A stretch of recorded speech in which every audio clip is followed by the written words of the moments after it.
Ngày 8 tháng 4 năm 1975, Bộ Chỉ huy Chiến dịch Giải phóng Sài Gòn Gia Định được thành lập.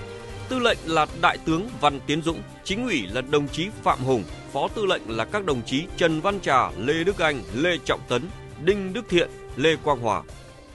Cùng ngày, các lực lượng tham gia chiến dịch giải phóng Sài Gòn Gia Định bắt đầu hình thành thế bao vây chia cắt, áp sát Sài Gòn. Đoàn 232 tiến công Tân An, Sư đoàn 3, Sư đoàn 5 tiêu diệt các vị trí bến cầu Mộc Bài, An Thạnh, Trà Cao, Ba Quéo, mở đường đưa lực lượng xuống khu 8.